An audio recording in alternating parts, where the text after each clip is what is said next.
Online class में सभी बच्चों का स्वागत है। आशा है कि आप सभी लोग कुशल पूर्वक होंगे। आज हम सब दक्षता अभ्यास 1 के प्रश्नों को हल कर किया जाएगा। पहला प्रश्न है, यदि x बराबर 3/5 y बराबर 4/7 तो दिखाइए कि उसमें पहला है निरपेक्ष मान x गुणे y बराबर निरपेक्ष मान x गुणे निरपेक्ष मान y। बायां पक्ष है x गुणे y, तो x की जगह पे हम लोग 3/5 गुणे y की जगह पे 4/7 रख दिया गया, पूरा कर दिया गया। 4 धन हो गया, 4 3 12 और 7 बटे 35 और 12 बटे 35 का निरपेक्ष मान 12/35 हो गया। दायां पक्ष है निरपेक्ष मान x गुणे निरपेक्ष मान y। x का मान 3/5 गुणे y का मान 4/7।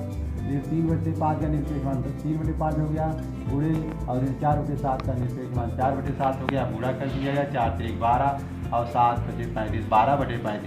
ये भी 12/35 और ये भी 12/35, दोनों के मान बराबर हैं, इसलिए बायां पक्ष बराबर दायां पक्ष।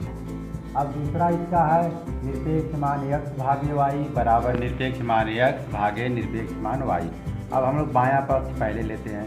निरपेक्ष मान x भागे y, x का मान दिया है ऋण 3/5 भागे y का मान दिया है ऋण 4/7। ये हो गया।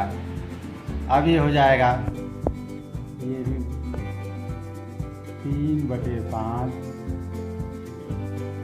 गुणे हो जाएगा, ये पलट जाएगा, 7/4 हो जाएगा।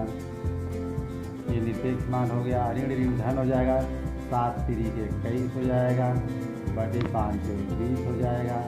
इसका निरपेक्ष मान 21/20 हो गया। अब है दायां पक्ष है निरपेक्ष मान x भागे निरपेक्ष मान y। x का मान दिया है ऋण 3/5 डिवाइड y का मान दिया है ऋण 4/7। ये हो गया। इसका निरपेक्ष मान हो जाएगा 3/5 भागे ये 4, इसका निरपेक्ष मान हो जाएगा 4/7।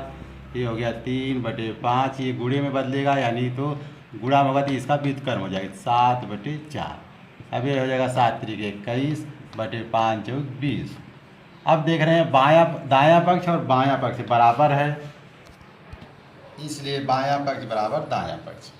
दूसरा प्रश्न है, उन सभी परिमेय संख्याओं को ज्ञात कीजिए जिनका निरपेक्ष मान 5/6 है।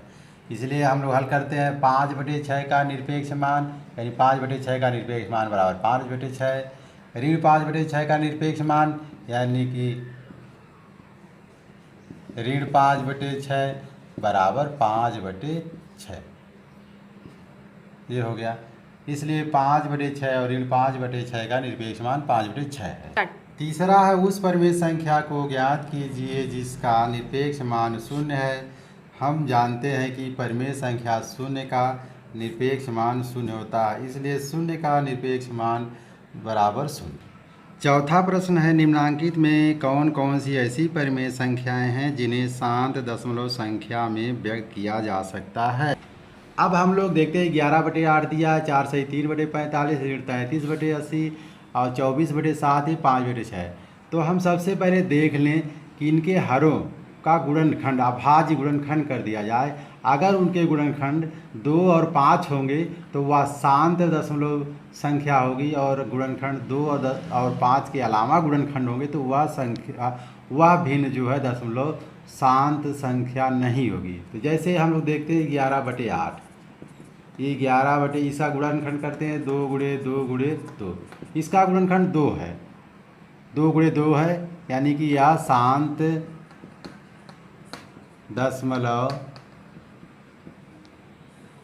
संख्या है। अब ये 4 से 3/45 है, इसको हम लोग भिन्न में बदल लेते हैं। 45 चौकी 180 या 3 83 183/45 हो गया। अब इस 45 का हम गुणनखंड कर लेते हैं। अभाज्य गुणनखंड 3 गुणे 3 गुणे 3 5, 3 3 का 9/45। अब इसमें देखिए 2 और 5 के अलावा भी, इसमें यानी 5 के अलावा भी 3 गुणनखंड आ गया, इसलिए अशांत दशमलव संख्या है। इसी तरह हम सबके हरों का अभाज्य गुणनखंड करते हैं। यदि अभाज्य गुणन 2 और 5 है तब तो वह अशांत दशमलव संख्या है। और 2, 5 के अलावा अगर कोई अभाज्य गुणनखंड आ जाता है तो वह अशांत दशमलव संख्या होगी। 5वां प्रश्न है, निम्नांकित में किन किन परिमेय संख्याओं को अशांत आवर्ती दशमलव संख्या में निरूपित किया जा सकता है। अब एक बार हम फिर से बता देते हैं कि अगर हरों का गुणनखंड किया जाए अभाज्य गुणनखंड, तो अगर संख्या अभाज्य गुणनखंड में अगर 2 और 5 आए तो वह अशांत दशमलव संख्या होगी। और यदि उसके हरों का गुणनखंड अभाज्य गुणनखंड करते हैं तो 2 और 5 के अलावा कोई संख्या और आ जाती है तो वह अशांत आवर्ती दशमलव संख्या होगी। उसी प्रकार ये सब सवाल लगाए गए हैं, इसको आप लोग अपनी नोटबुक में लगा लीजिएगा। जैसे यहाँ देख लीजिए, यहाँ 17/30 लिखा गया है, इसका हम गुणनखंड किए तो 2 × 3 × 5 यानी 2 3 6 5 30। इसमें देख रहे हैं 2 और 5 के अलावा 3 आ गया, इसलिए अशांत आवर्ती दशमलव संख्या। इसी तरह ये सब पाँचों प्रश्न लगाए गए हैं। और 6वां प्रश्न आप लोग स्वयं लगाइएगा, हम 7वां अब और लगा रहे हैं। 7वां प्रश्न है, निम्नांकित परिमेय संख्याओं को भिन्न में बदलिए। इसमें पहला है 0.015, 0.084 और ये है तीसरा 12.625।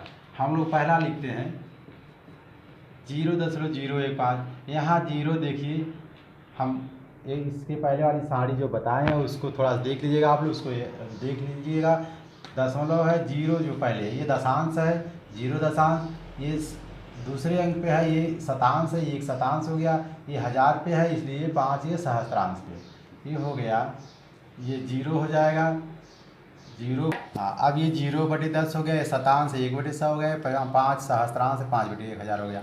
अब इसको हम लोग इसका एलसीएम निकालते हैं, 10, 100, 1000 का, तो एलसीएम 1000 आएगा। इसे 10 से भाग देंगे, इसमें तो 100 आएगा, 0 × 100 धन 100 से भाग देंगे तो 10 आएगा, 1 × 10 धन 1000 से भाग देंगे, इसमें 1000 में तो 1 आएगा, तो 5 × 1 ये हो गया। ये 0 हो गया, सब 0 किसी संख्या में 0 से गुणा करते 0 हो जाएगा। 10 एकम 1 दहाम 10 धन ये 5 एकम 5 जोड़ दिया गया, इसको जोड़ा गया तो ये 15/1000 आ गया। 5 से काट दिया गया, 5 3 यहाँ 15, 5 दूनी 10, ये हो जाएगा 200, ये हो जाएगा 3/200।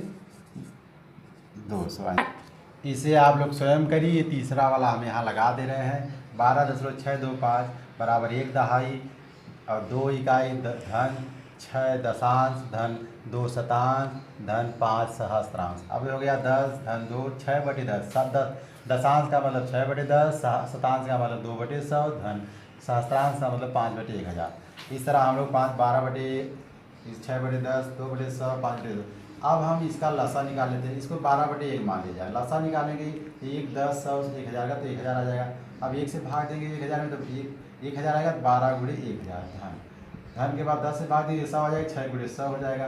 धन 100 से भाग देंगे तो 10 आएगा, तो 2 × 100 10 हो जाएगा। 1000 से भाग देंगे तो 1 आएगा, तो 5 × 1 हो गया, इसलिए ये 12000।